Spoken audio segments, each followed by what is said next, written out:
Do you think if Head First, just jumping to Uriah Heep, do you think Right. if Head First was a smash or did better than it did, you Yeah. may have sort of said no thanks to going back to the Aussie camp for Bark at the Moon? Possibly so, yes. I really wanted Uriah Heep to take off. Now, here's a story for you. We had the management record company, Jerry Bron, who had Bronze Records that Uriah Heep was on. We did that first album, Abominog. Everybody thought it was a great album. Even Ozzy phoned me. I remember being in my London flat, and Ozzy was in LA, and he said, "Oh, I've just heard your album. I fucking love it." He said, "I remember Mm. his words." He said, "I'm going to have a sandwich board made, and I'm going to wear it up and down Sunset Strip, telling people to buy this album because he loved it so much." And Abominog was, it turned out very well. Well, as it happened, we didn't know at the time, but David Geffen in America, he had a Geffen Records, big. I mean, he had John Lennon, he had all sorts of people on Geffen Records, so it was a big label.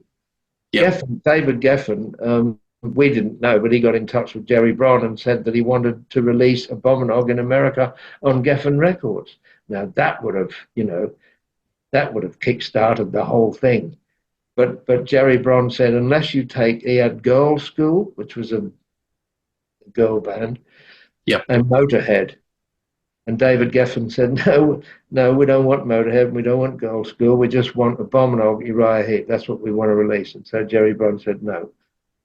So we missed out on David Geffen Records, and that release there. So and I didn't find out that until only just a few years ago, because I heard about it, and then I got in touch with Mickey Box, who was the guitarist with Uriah Heep. And I said to Mickey, I said, "Is that story about Jerry Bron and David Geffen and all that true?" And he said, "Yep."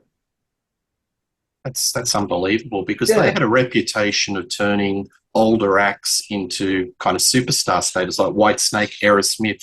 They yep, yep. changed their fortunes. I could easily see they could have done something with that. Oh, It's yeah. such a strong album. And yeah, he loved that album, and he wanted to release it in America and really push it. And Yeah, it was already getting rotation on MTV on the video yeah, that we did, a song called "That's the Way That It Is." yep.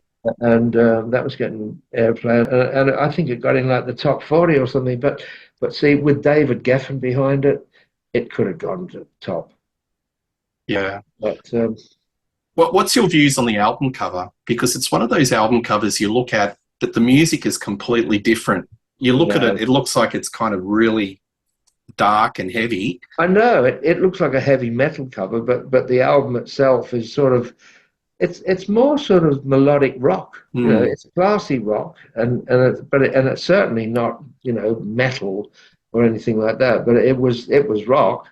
Yep. But yes, I agree that they asked me to come up with a title for the album, for a character that they had in mind, and I didn't know what it looked like or what it was. And I'd been watching a Hammer horror film or something, and and they referred to the demon or dark force in it as the abomination. And I thought about all the other uh, like demons and things that had an OG in them, like Yog Sothoth, and Magog, and all those. And I thought, abomination, abominog. So I said, Yeah. "How about Abominog?" And they liked it, and they came up with that sort of face for the album. But I agree, it doesn't go with the music. It's Yeah. I interviewed Pete Colby, and he said that the band was very much a democracy. Do you think a band like Uriah Heep needed a leader, or it was quite okay to function as a, a band democracy? well, it was a democracy in a way and to a point, but I think it was really because Mickey Box was the original guitarist and Lee Kerslake from Uriah Heep was the drummer.